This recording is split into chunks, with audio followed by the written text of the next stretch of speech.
உங்கள் வீடு தேடி வரும் அரசு. உங்களுடன் ஸ்டாலின். திருப்பூர் மாவட்டம் செட்டிப்பாளையத்தில் ஓட்டுநரின் கட்டுப்பாட்டை இழந்த 2 அரசு பேருந்துகள் அடுத்தடுத்து சாலையின் நடுவில் இருந்த தடுப்பு சுவர் மீது மோதிய விபத்தின் சிசிடிவி காட்சி வெளியானது. இது தொடர்பான இவங்களோடு இணைகிறார் எமது செய்தியாளர் பூபதி. வணக்கம். இந்த விபத்து தொடர்பான முழு விவரம்.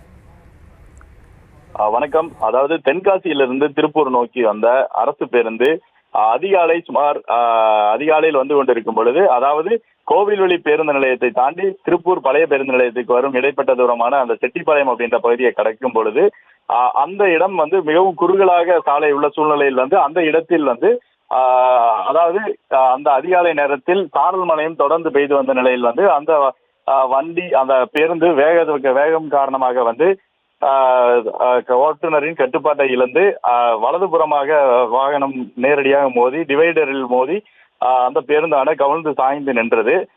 இந்த நிலையில் வந்து அந்த டிவைடர் கற்கள் முழுவதுமே அருகில் உள்ள சாலையில் வந்து இருந்த சூழ்நிலையில் வந்து தொடர்ந்து அந்த பேருந்து விபத்துக்குள்ளான நிலையில் வந்து மீண்டும் அந்த எதிரே வந்த கண்டெய்னர் லாரி வந்து ஒரு வழி பாதையில் அதை எதிர் திசையில் நோக்கி சென்ற பொழுது அதை கவனிக்காமல் பின்னே சுமார் ஒரு 10 நிமிட இடைவெளியில் மீண்டும் ஒரு அரசு பேருந்து வந்த நிலையில் வந்து அந்த பேருந்தும் அதே மாதிரி அந்த வலதுபுறமாக வளைத்ததில் வந்து டிவைடரில் அடிபட்டு தொடர்ந்து 2 பேருந்துகளும் விபத்துக்குள்ளானது. இந்த விபத்தில் சுமார் 30க்கும் மேற்பட்ட பயணிகள் இருந்த சூழ்நிலையிலும் பெரிய அளவில் யாருக்கும் பாதிப்பு இல்லை.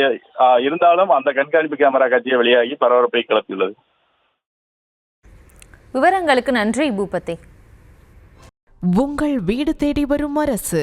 உங்களுடன் ஸ்டாலின்.